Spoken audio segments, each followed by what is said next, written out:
Прогонувани од својата матична земја, измачувани во минатото, рефлект на денешницата, ромите имаат најкраток век од европските народи, поради нивната сиромаштија, често пати владе и кај нив дискриминацијата и предрасудите. Ромите од секогаш стануваат лојални на својата матична држава, таму каде што живеат. Тие никогаш не војувале, нити сакаат да војуваат против некого. Ромите од секогаш биле миролюбив народ. Благодарение на плурализмот во ова општество, ромите стануваат од ден на ден све поуспешни и поуспешни, со тоа што го заземаат патот на успехот, спроведувајќи го преку образовниот процес.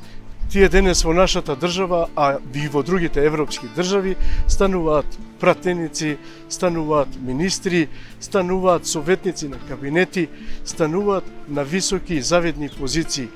Токму затоа и оваа емисија е посветена на високо образованите роми. Ние со оваа емисија сакаме да прикажеме на сите вас и да ви дадеме мотив да бидете и вие дел како овие високо образовани роми. Токму овие млади лица се пример и мотив за идните генерации, особено од ромската припадност.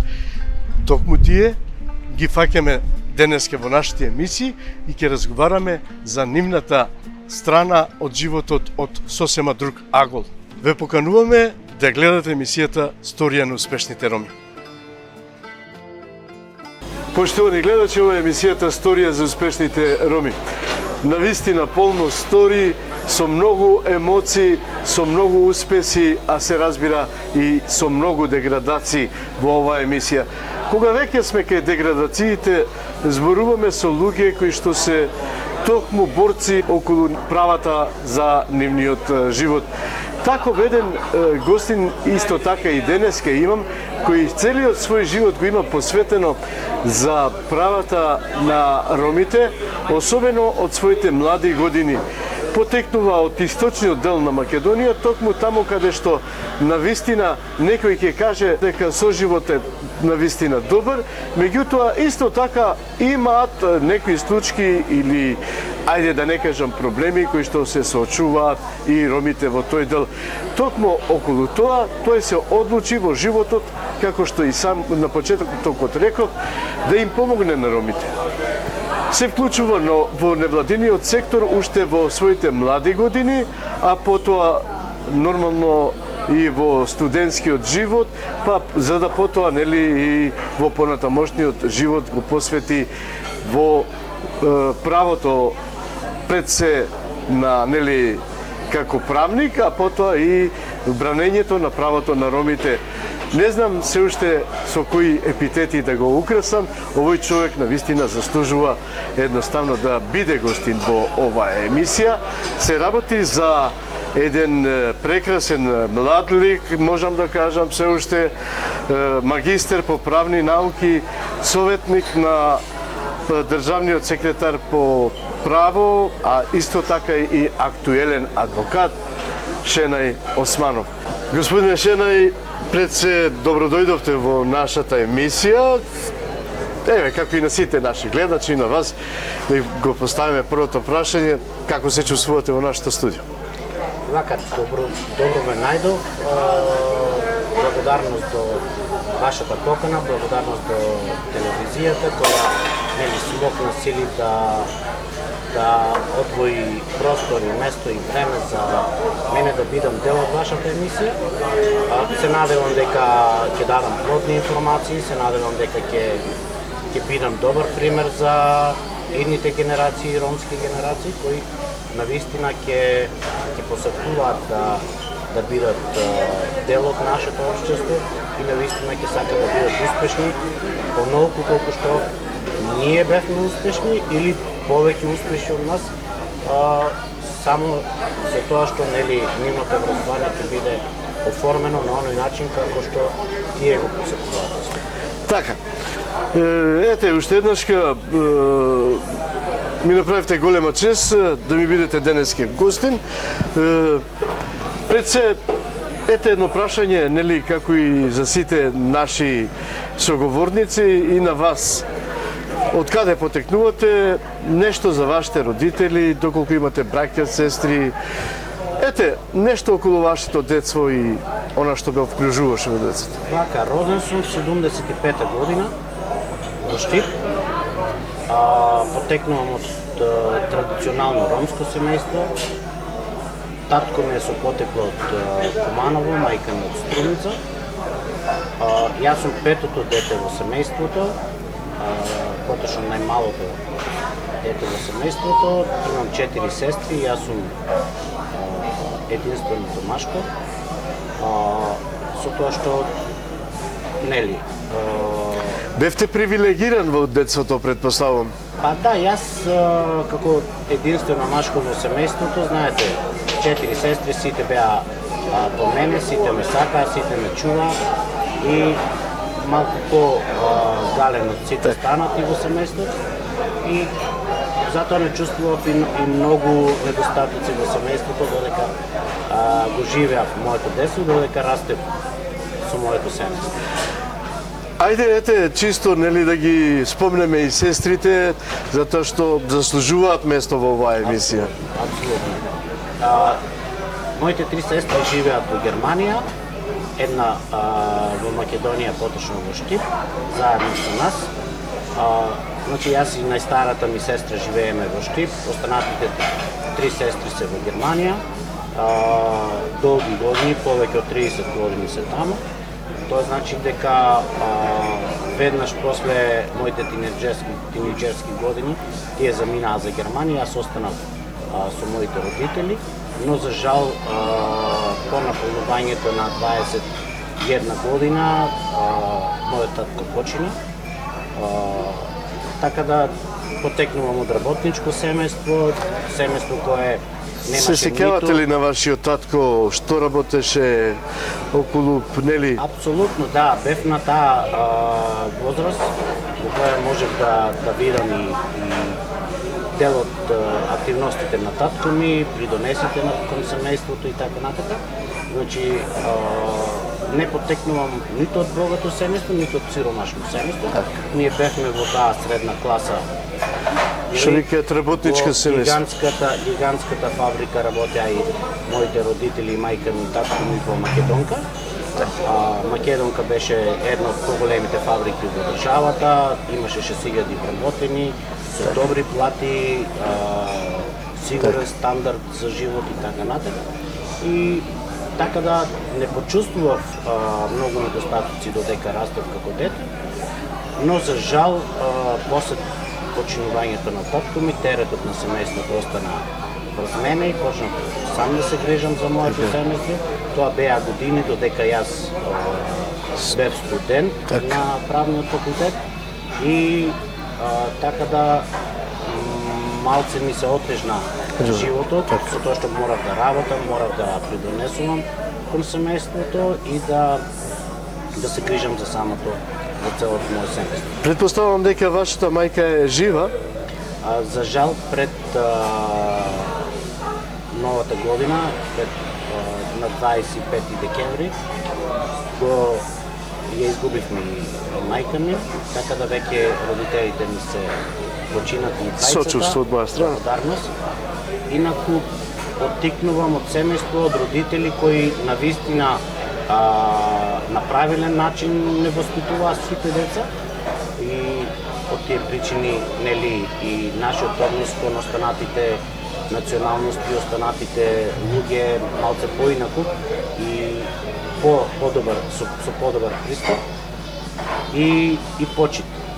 Така, дали се сеќавате на некој позитивен момент од детството кој што ве правеше среќни во тоа време?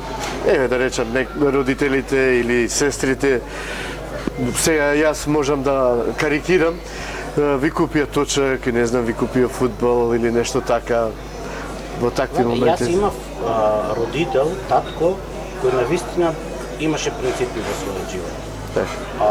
Тој не само мене, сите деца ги негуваше на ист начин, кога тој сами утврдуваше кога ние имаме потреба да промениме чевли и не чекаше пред училиште да одеме да купиме чевли. тој проценуваше кога требаше да одеме на бербер, Да се пострижите? Да се пострижиме. Нашата евиденција додека растевме ја водеше татко ми. После работа тој задолжително ме чекаше од школа и веднаш заминуваме или кај бербер или во продавница да купиме колира.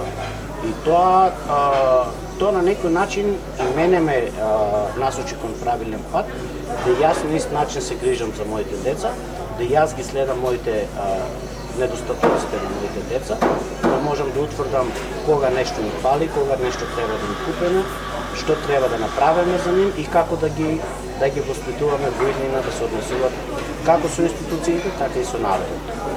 Така. Се сеќавате ли на некој другарче со кој во тоа време игравте? Еве, сите ги прашувам и вас, дали и исто така и на игрите, да речем.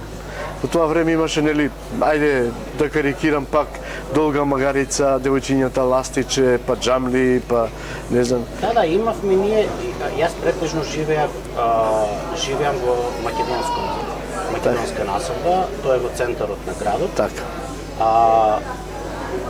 Растев со македонци, растев со, до душа, дворот го делевме со децата на мојот чичко и он имаше исто така деца, со нив бевме исто во заедница, игравме заедно, се дружевме заедно, трчавме заедно, возевме точак заедно.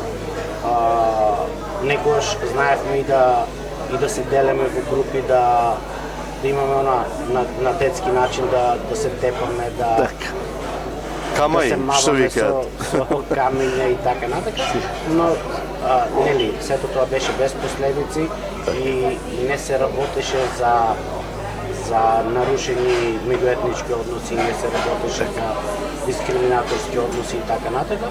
Во тоа време, нели, во времето кога системот постоеше, дури не се знаеше за поимот дискриминација, не се знаеше за поимот омаловажување, сите бевме еднакви пред законот и сите покажувавме почит еден кон друг.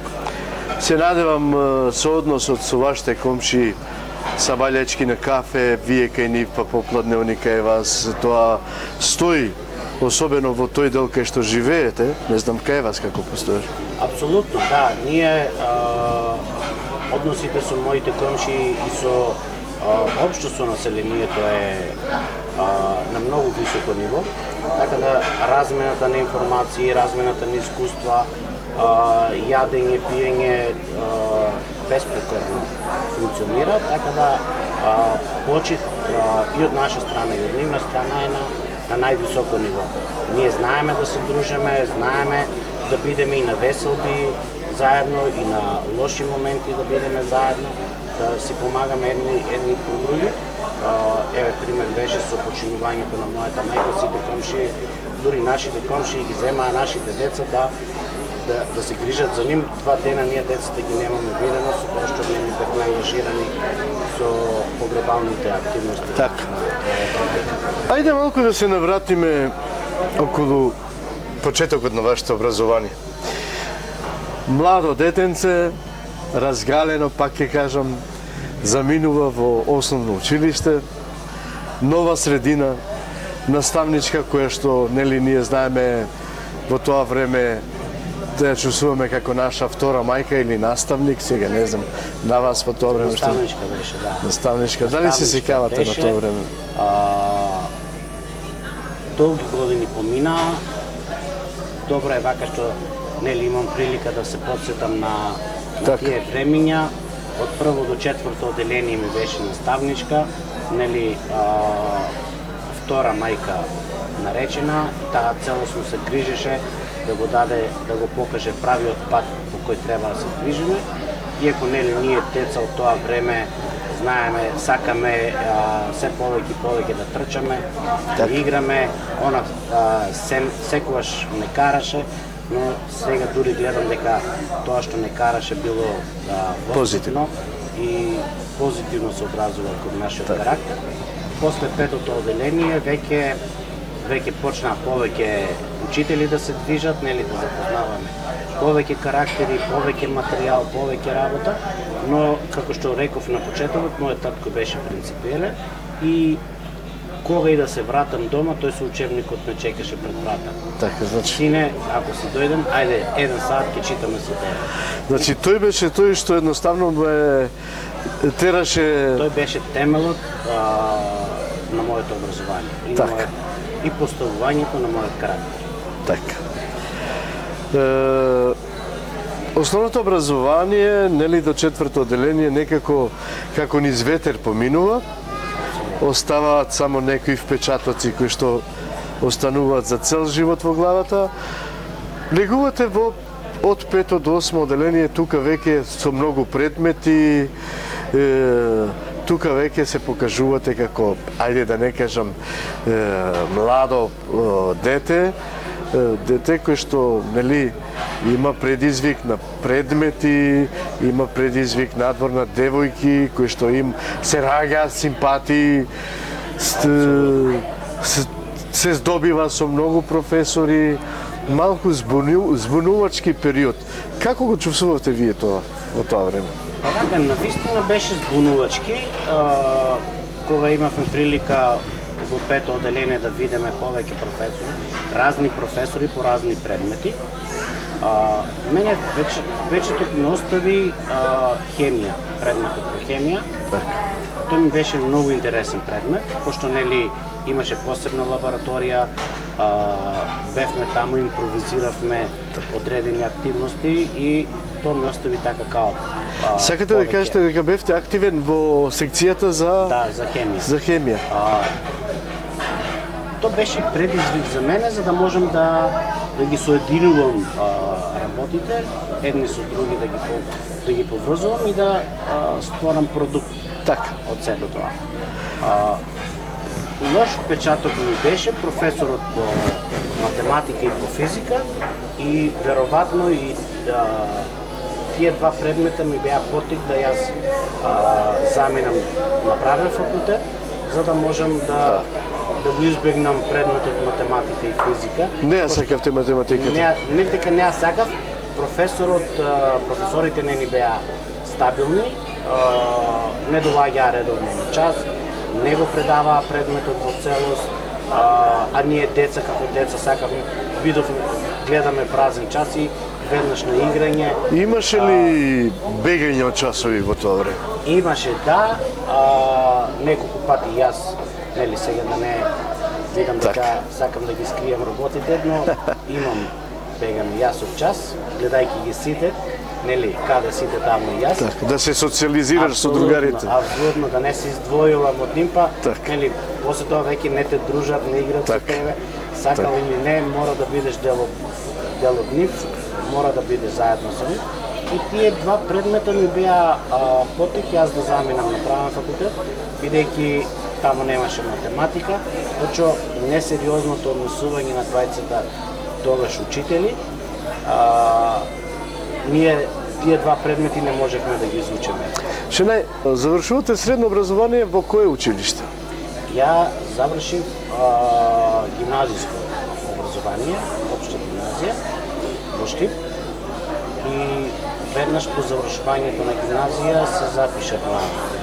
Ајде малку да преговориме околу средното образование. Се сеќавате ли на вашите професори, на вашите другарчиња, како бевте прифатени како ромче во тоа време? Дали тие знаеа дека си ром? Голем дел од основното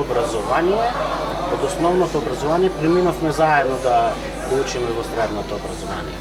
Така да не ми беше ништо ново, со тоа што повеќе од 60% беа истите деца од основното образование. И продолживме со дружење, излегување по кафичи, дискотеки, значи учењето, дури и домашното опишување ни беше заедничко со нив. Деца као деца, нели, но имаше многу дружба меѓу нас. Напоменав и на почетокот, не чувствував никаква различност од останатите, бидејќи ја бев единствено ромско дете во класот и немав чувство на дискриминација. Немав такво чувство, причини што Во тоа време не постоеше поим дискриминација. Не постоеше такви подоби на народите како нели сега по новото време се случува. Во тоа време сите со сите се дружевме. Сите со сите се сакавме. Тоа беше една голема предност кај во нашата генерација. Да. Имавте тогаш и екскурзии, патувања. Како ве третира колегите тогаш? И ајде околу тоа малку да евоцираме спомени. Што ви остави впечаток од сето тоа? Вака, јас спортот многу го сакам и цел живот бев посветен на спорт. Тогаш ми текнува како средношколци, заминавме во планината Плачковица. Таму има одмаралиште, детско одмаралиште, кај што нели многу често се посетуваше од страна на школите и сите средни школи беа присутни таму. И организира турнир во мал фудбал, каде што нели нашиот клас имаше исто така јавена екипа да играме фудбал и таму изгубивме во финале и текнува со 2:1 изгубивме и почнавме да плачеме. Плакавме сите, зашто не беа добри во утакмицата. Тоа ми текнува и многу ни беше тешко. Таму останавме 7 дена и после раздолбата од таму ни беше многу тешко. Нема да верувате, ама сите плакавме кога се разделивме. Иако, нели, утре дента повторно бевме на училиште заедно. Така. Ама тој момент, таму кога се разделувавме, сите плачевме. Толку бевме поврзани едни со други. Се сеќаваат сигурно и вашите другарчиња на овој момент? Ние се уште со голем дел од моите сокласници се дружиме, се уште имаме контакти, се уште се прочитуваме. Сега дел од нив се веќе функционери, кој е председател на суд, кој е судија, кој е адвокат, кој е професор, така да сите сме на некоја страна, ама викендите се гледаме сите во Штип и така да многу често знаеме и да пиеме кафе заедно на викенд. Тоа е традиција кај нас во нашиот град. Викендот пиеме кафе сите со сите и се среќаваме во заеднички кафич и си разменуваме спомени од минатото. Така.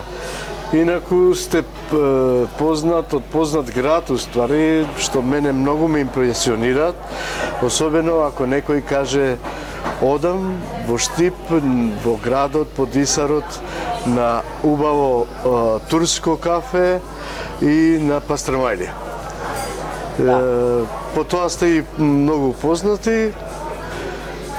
И ние како град организираме пастрамајлијада секоја година и мислам дека месец ноември е месецот на пастрамајлијадата, со тоа што цела Македонија е присутна таму, имаме еминентни присутни екстрадни уметници, доаѓаат, ја представуваат пастрамајлијата.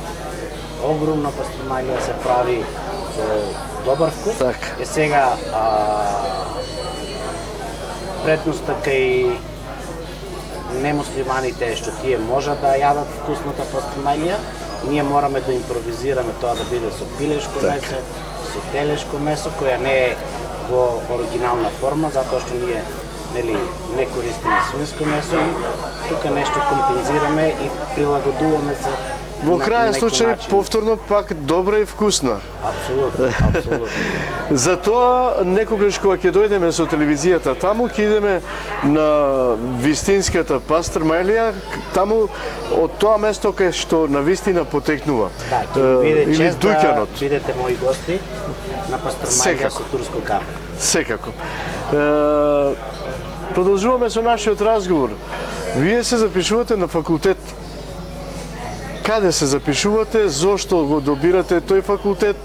Имавте ли некоја сугестија од некој ваш близок за факултет?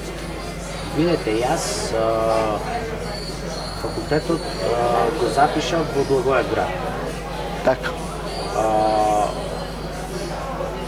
Во Бугарија го запишав факултетот, но после починувањето на мојот родител, на мојот татко, морав да се вратам назад за да се грижам за моето семејство и да продолжам со работа. Потоа студирањето го почнав во Македонија, го продолжив во Македонија, така да дипломирав на Универзитетот Гоце Делчев во Штип, каде и магистрирав. После дипломирањето имав колку 6-7 месеци пауза, ама ми недостасуваше студирањето, пошто студентските денови беа навистина убави. Ке евоцираме сега и за тоа малку спомени. Чисто сакав да ве прашам, зошто се одлучивте за Благоевград? Немаше ли тогаш место за... Тогаш нели имаше квоти на Кирил и Методий и одредена бројка можеа само да се запишат. Голем дел од неромите ги взимаа местата на ромите, така да многу тешко беше упишувањето на факултет во Скопје. Така, значи тогаш неромите беа роми, сакаш да кажеш? Да, неромите беа роми и се запишуваа на нашите квоти на факултет и за нас ромите немаше место да се запишеме, пошто неромите се јавуваа деца на министри, деца на директори и така натака и тука нели предноста ја има они да се запишат во наше име, а ние моравме да користиме алтернативни мерки и затоа јас се запишав на Неофит Рилски универзитетот во Благоевград, таму студирав.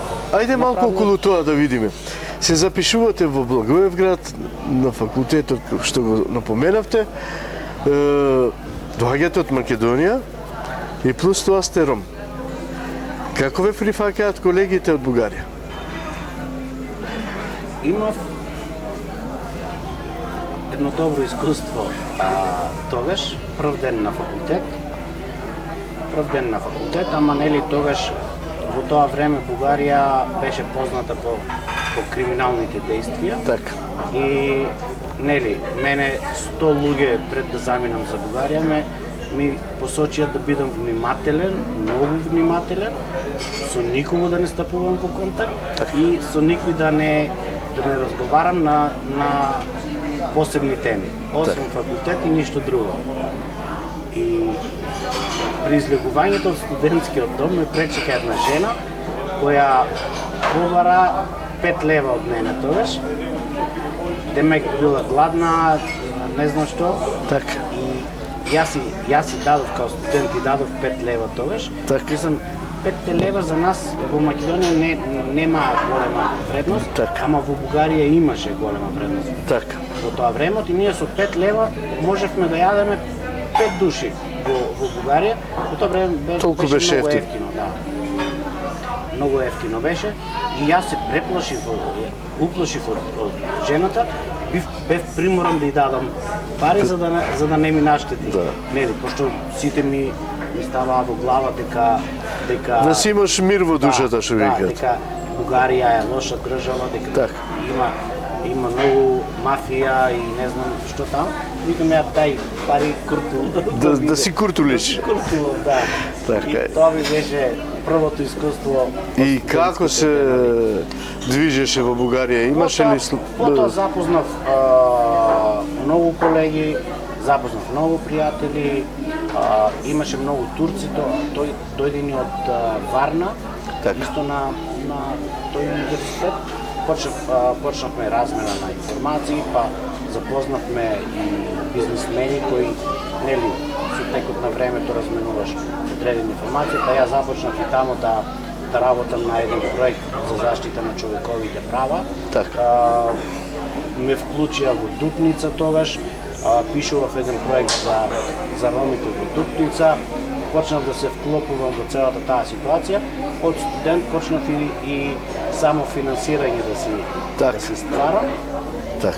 За жал траеше кратко времето во Бугарија. Се запозна со роми интелектуалци во тоа време од Бугарија што се таму или? Па немав прилика со роми интелектуалци да се запознам, ама имав прилика да ги запознам ромите од Кюстендил и од Дупница, бидејќи нели професор еден кој беше вклучен во спроведување на проекти со ромите, тој ме запозна со нив. тогаш се запознав со еден професорот ми вика, дојди ќе те запознам со еден украсен како елка. Полн со злато, те били златници на него. Так. И бил еден од побогатите во Дупница и као Кралот. Као кралот на ромите и сите го почитуваа него и тој беше тој што кажуваше како да се движе политиката во ромското мало. Тука завршувате прва година, чинам, Да. и си доаѓате во Штип. И се враќам во Штип, да. Так, во Штип продолжувате на иста насока во факултетот? Да, јас и во Штип се запишав на кривична насока, правосудна насока се вика на факултет и дипломирам на Универзитетот Гоце Делчев во Штип Так. на правосудна насока и продолжувам со моите постдипломски студии. Ајде малку околу колегијалноста во факултетот вама во Штип.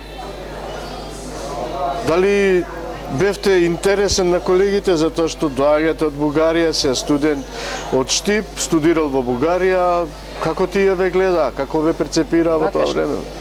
Штип професорите беа малце рестриктивни во нивниот однос, исклучиво професионално се однесуваа.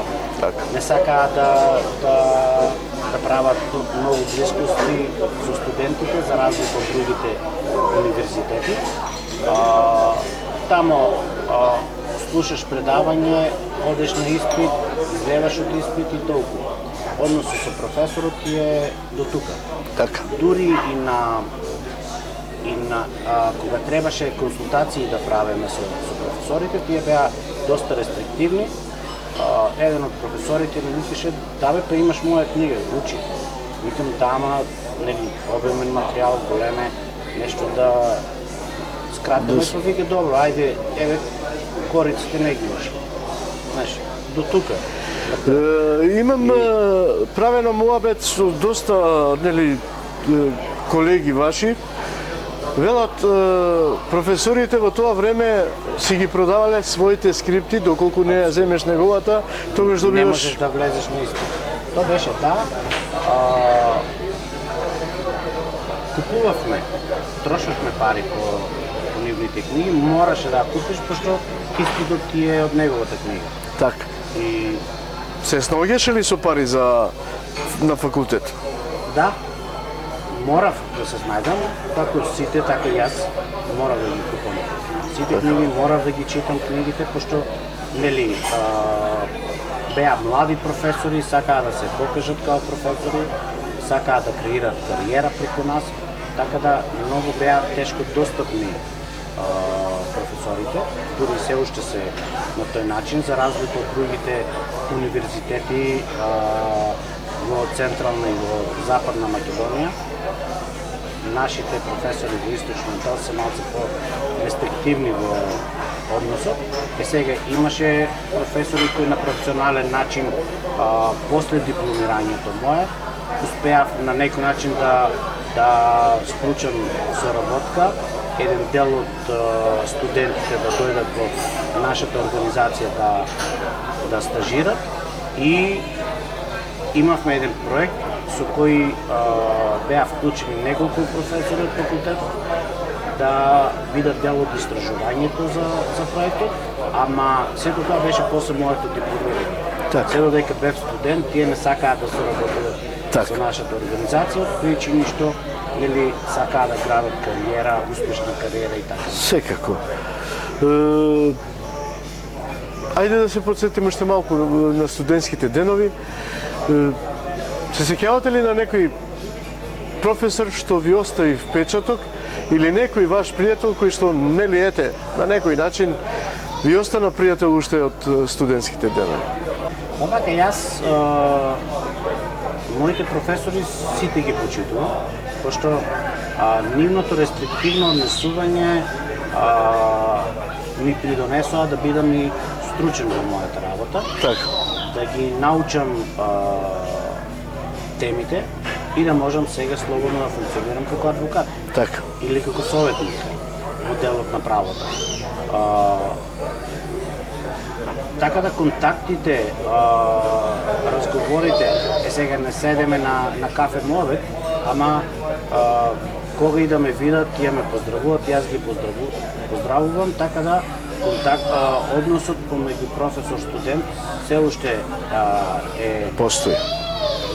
Имав прилика пред некој ден, имав судење во апелационниот суд во Штип. Од спротивна страна обвинител беше мојот професор, кај кој полагав кривично право. Така.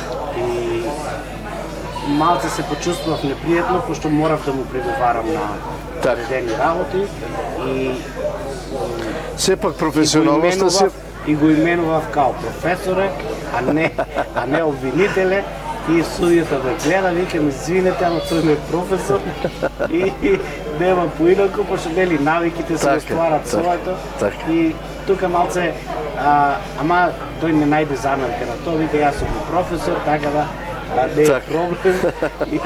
Искуството си го прави своето. Ајде уште едно прашање околу студирањето. Кажете ми дали сем студиите имавте некои посебни ангажмани додека студиравте?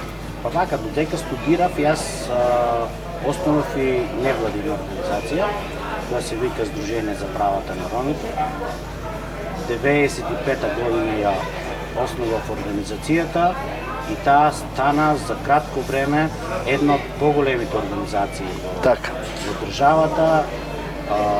Добивме големи овластувања, добивме добри проекти, придонесувавме многу на заедницата. Сега, нашиот придонес кон заедницата беше пружање бесплатна правна помош и заштита на човековите права.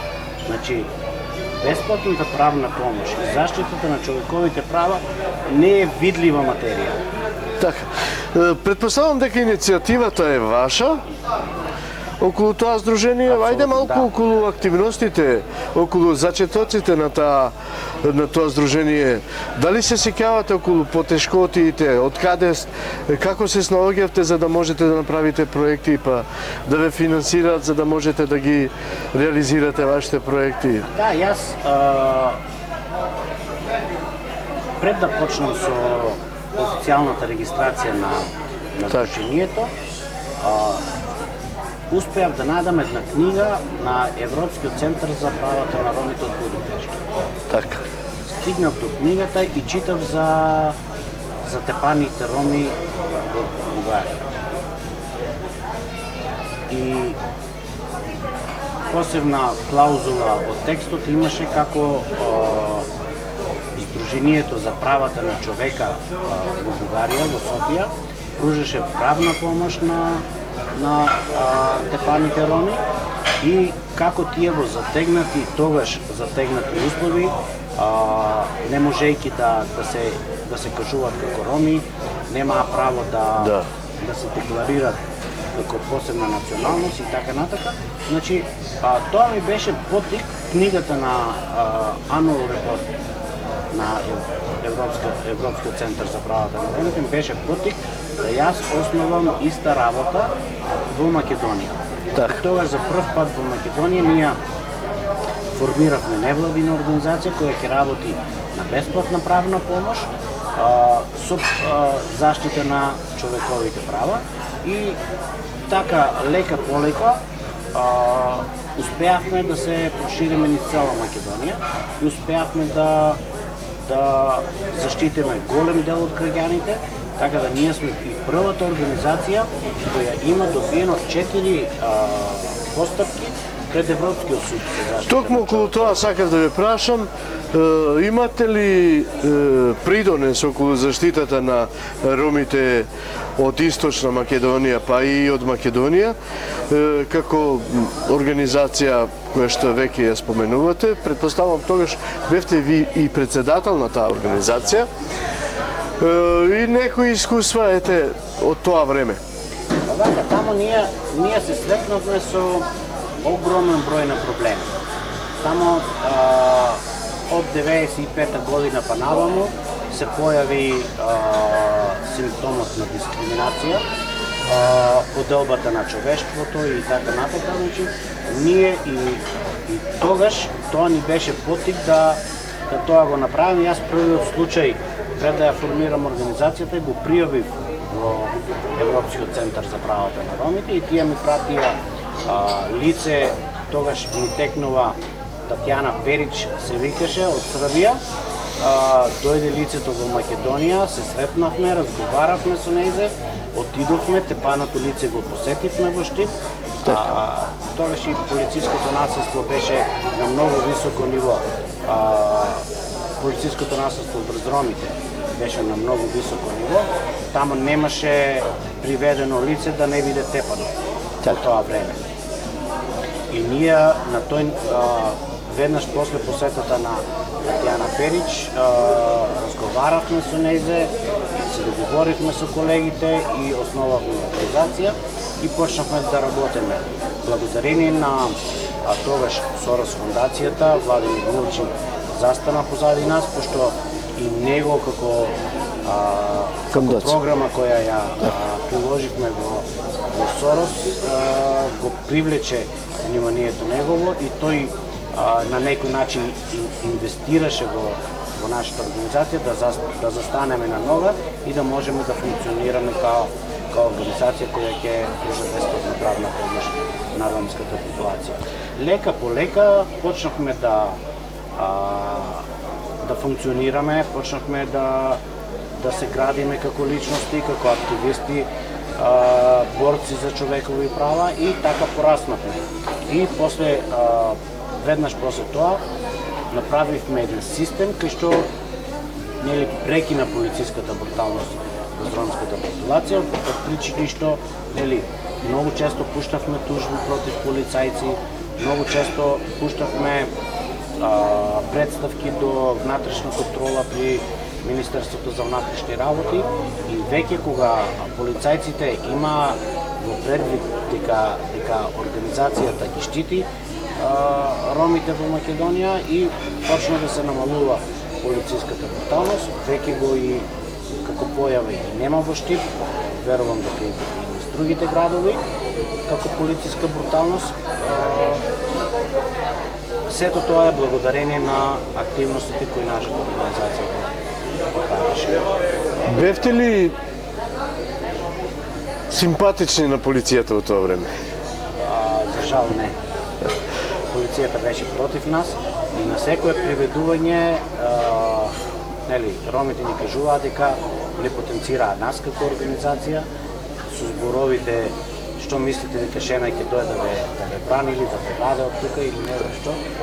Со тие зборови се враќаа на ромите, на приведените роми и ама ние тоа беше потик, мислам тоа беше и видливоста на нашите активности, да видиме дека некој не гледа и дека некој го чувствува нашето присуство на терен. Така, застанавте позади правдата на ромите, се надевам до крајот на вашиот живот така и ќе останете.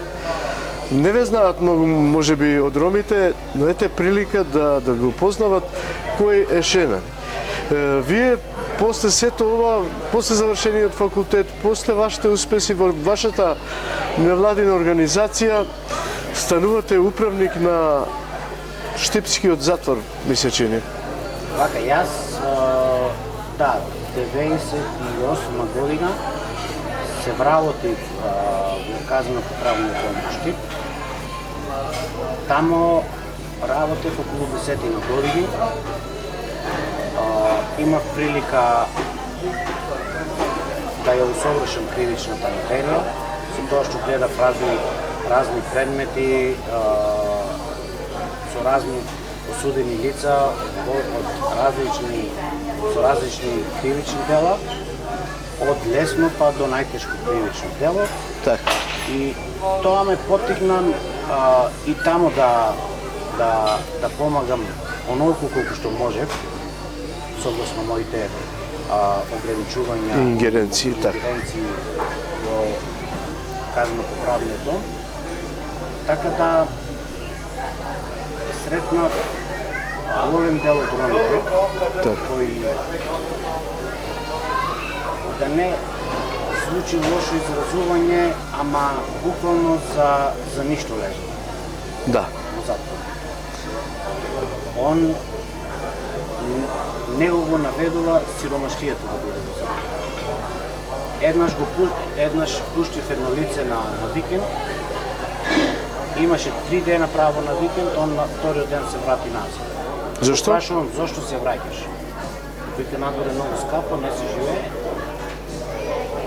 Мора вика да се дојдем, нема што да јадам надвор. Мислите дека повеќето од ромите влегуваат во затворите затоа што се сиромашни? Апсолутно.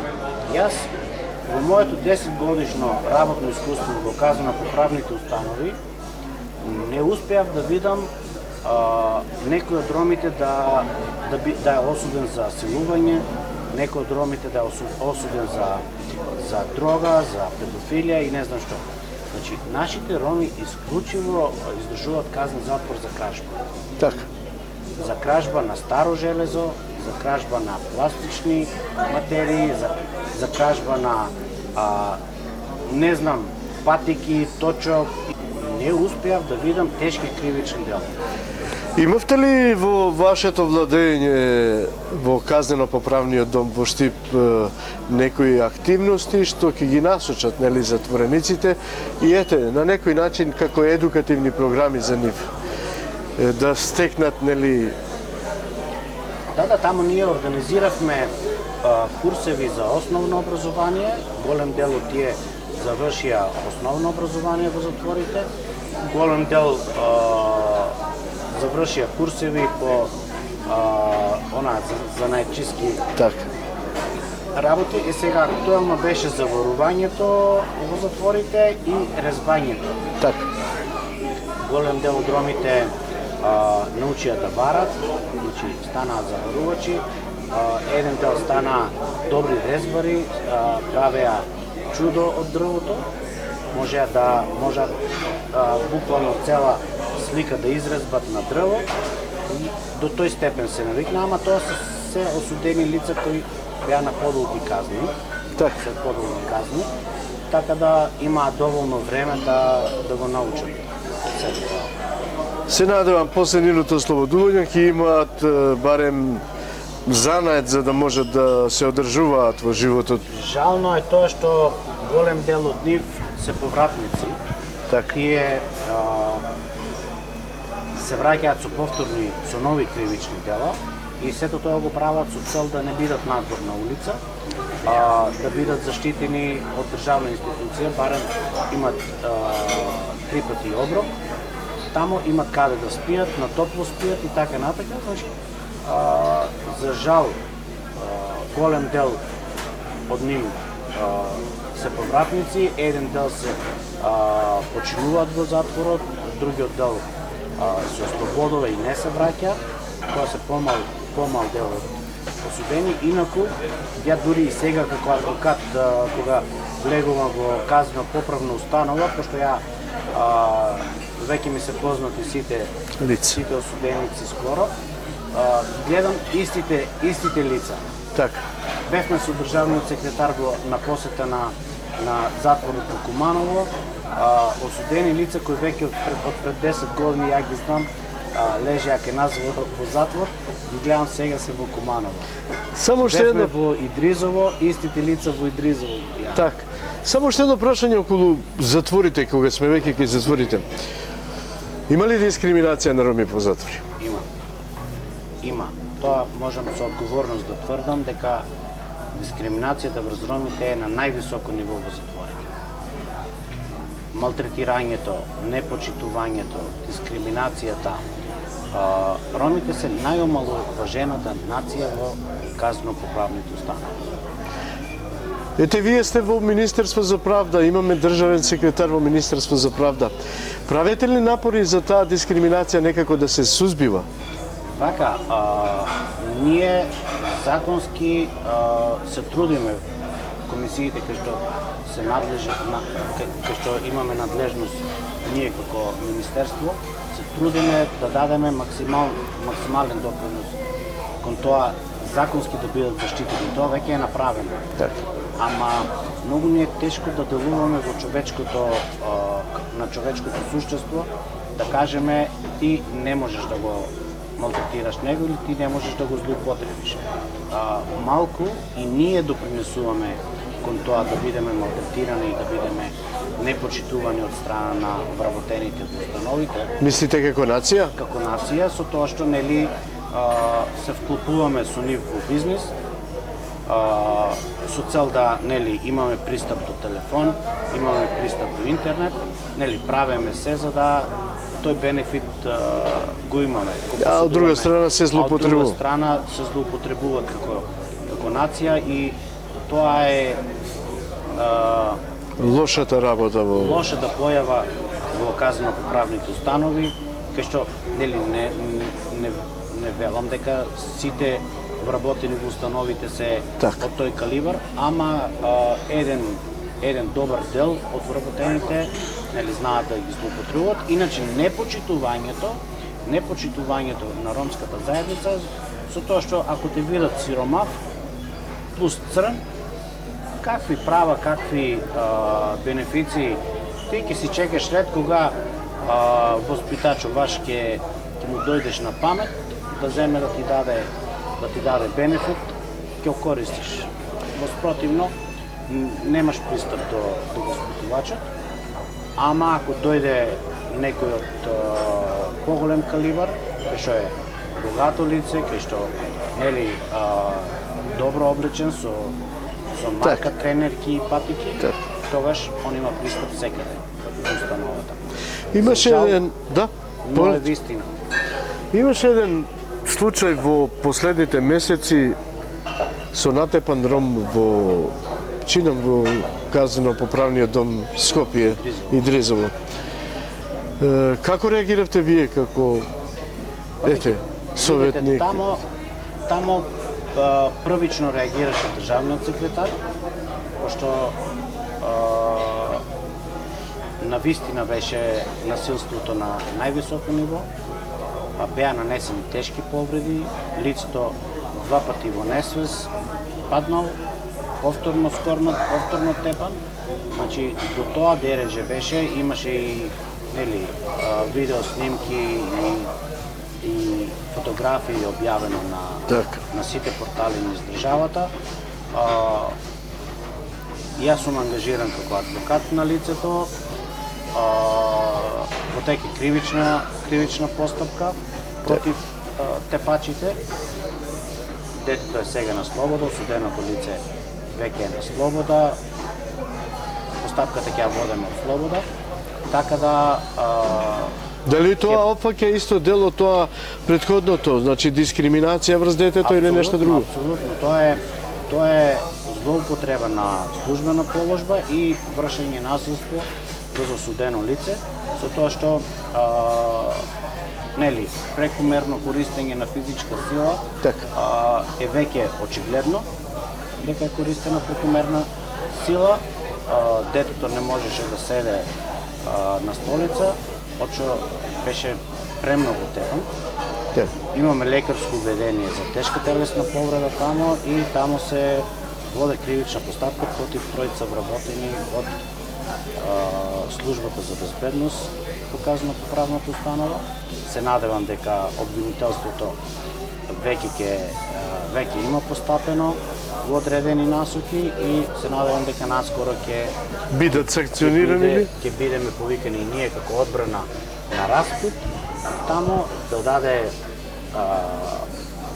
оштетеното лице да даде свој исказ и да можеме да ги приложиме доказите кои ние ги поседуваме. Така. Се надевам на позитивен исход од овој случај. Ние И јас се надевам искрено, тамо верувам дека ќе бидеме успешни и дека ќе докажеме дека правдата мора да владае во државата, правдата мора да излезе на виделина. Тоа грозоморното насилство не смееме да го оставиме на случајност. Таму сите треба да дадеме подршка на оштетеното лице и со цел нели да правдата биде задоволена. Секако дека се уште сте вие во Министерството за правда, како рековме, советник на државниот секретар, се соочувате со секојдневни проблеми од неправдата на ромите. Предпоставувам дека ги има многу, може би емисии да направиме, нема да ни стаса време. Меѓутоа, чисто глобално околу тој проблем, како го гледате, вие сте тој проблем, вие сте сега роми, влезени во Министерството за правда. Има ли некои позитивни резултати околу тоа? Малку, ако ништо друго, барем да се намалат пресиите околу ромите. Така, факт е дека има, барем ние со државниот секретар, онаму каде што увидеме или добиеме информации дека има извршена неправда врз ромите, веднаш реагираме, веднаш предземаме соодветни мерки околу надминувањето на проблемите. Веќе неправдата и насилството врз ромите е намалено во одреден обем, но за жал не можеме да стигнеме секаде, пошто и овластувањата на државниот секретар се ограничени. Так.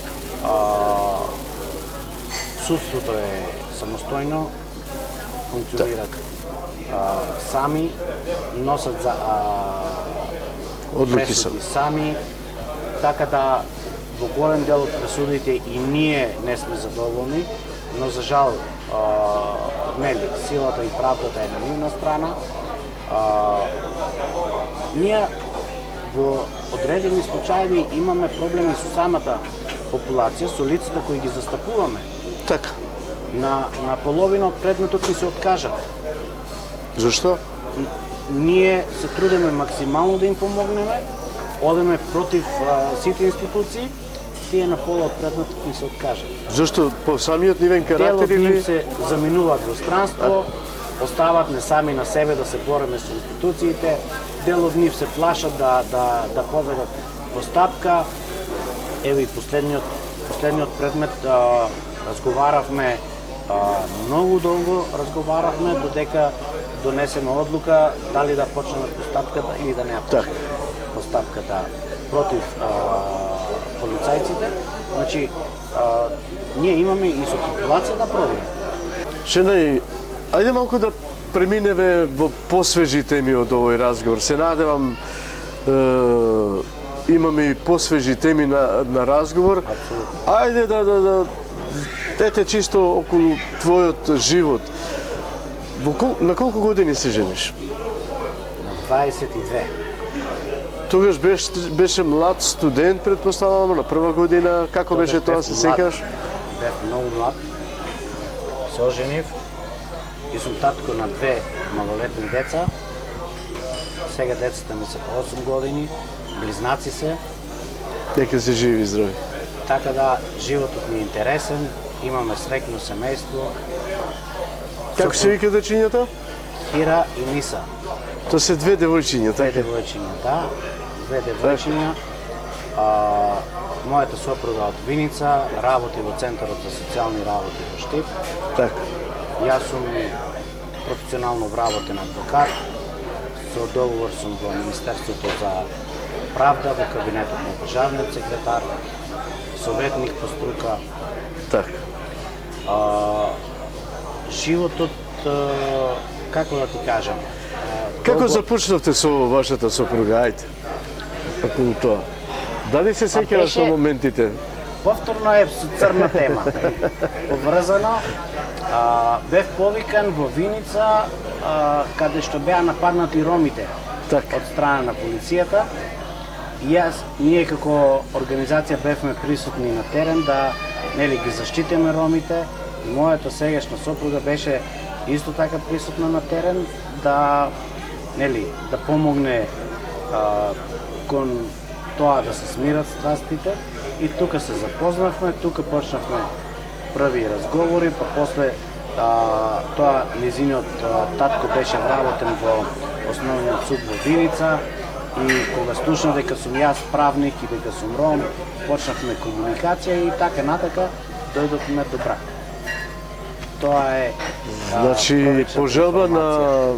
на вашиот дедо, да кажам, Пак, или ви он даде иницираше- насока, не мора да Не, е... он иницираше да се видиме кај него на кафе Така. и тука се сретнавме и со неговата ќерка и така започна првото дружење со мојата сопруга и Така.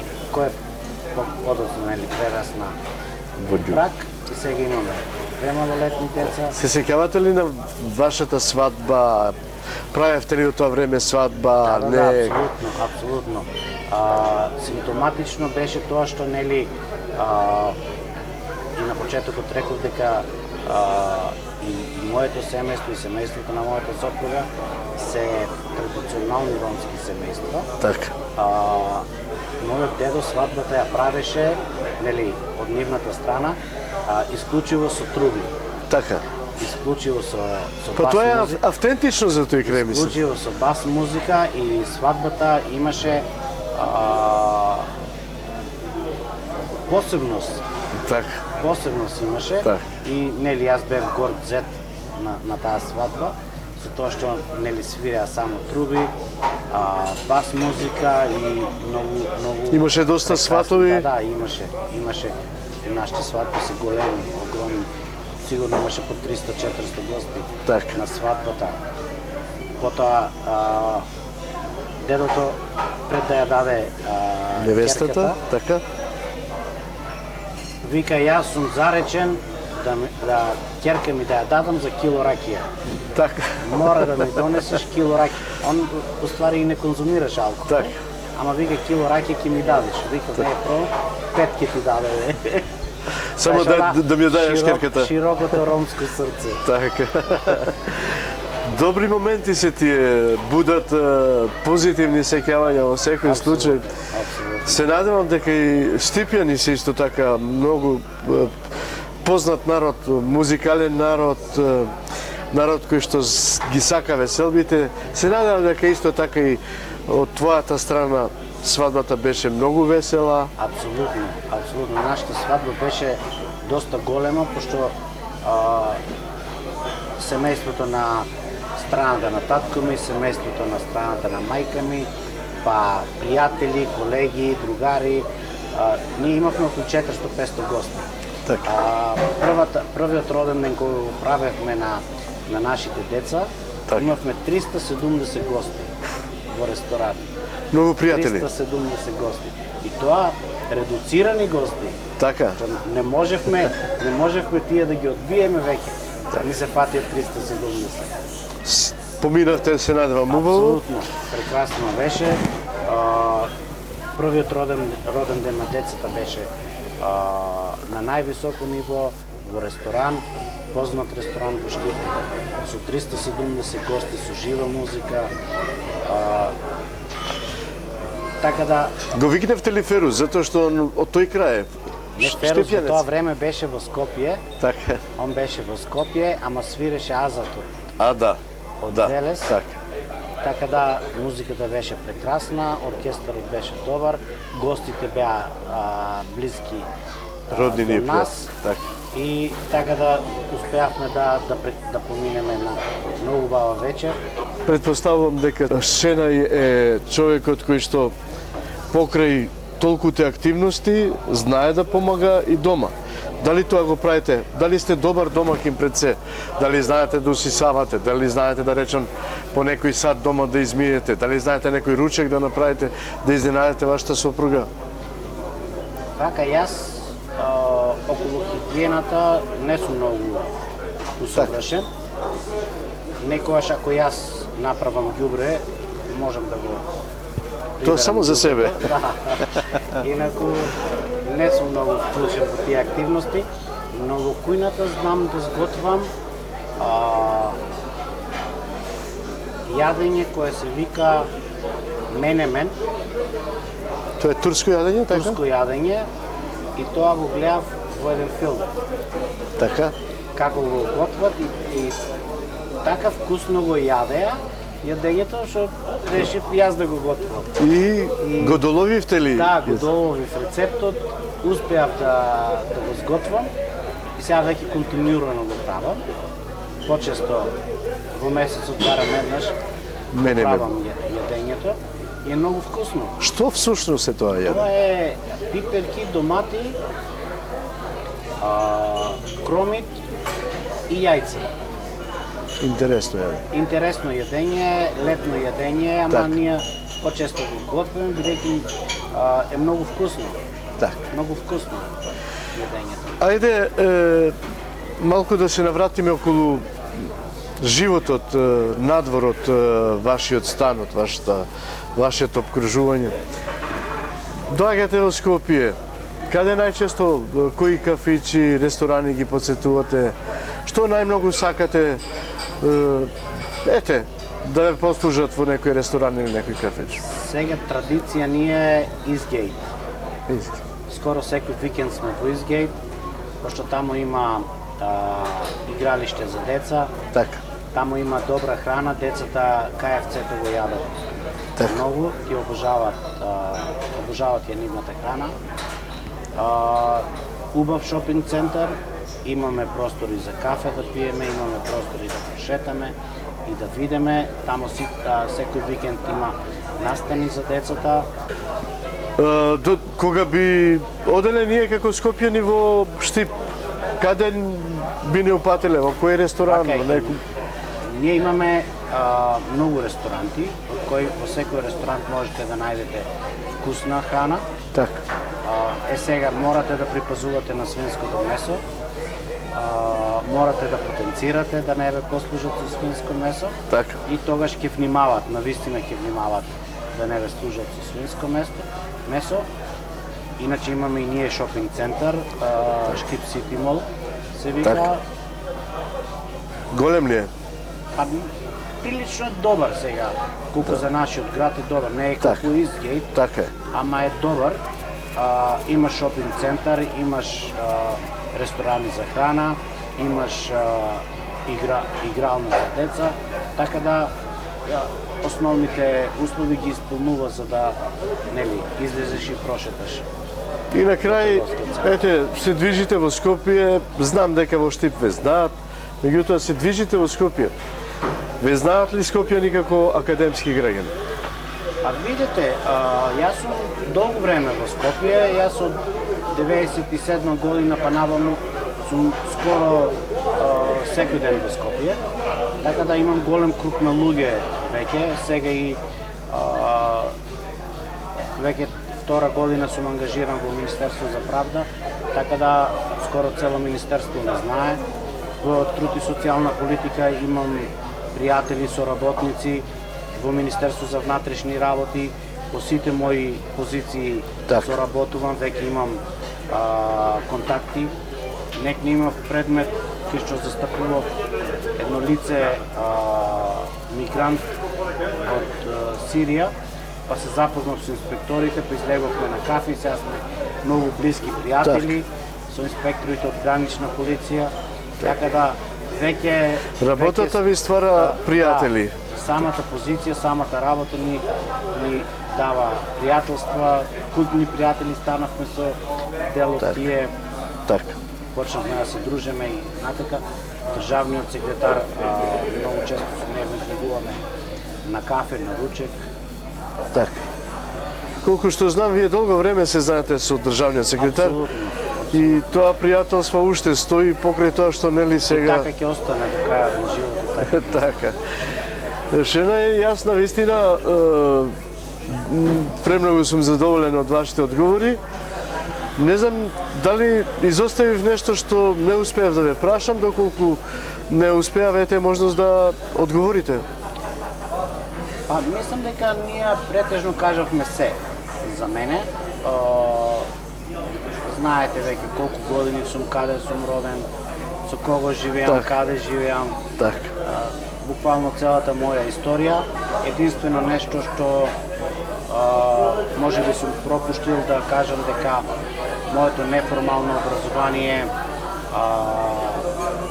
е стекнато благодарение на меѓународните конференции, семинари, обуки и така натака, како во самата држава, така и надвор од државата.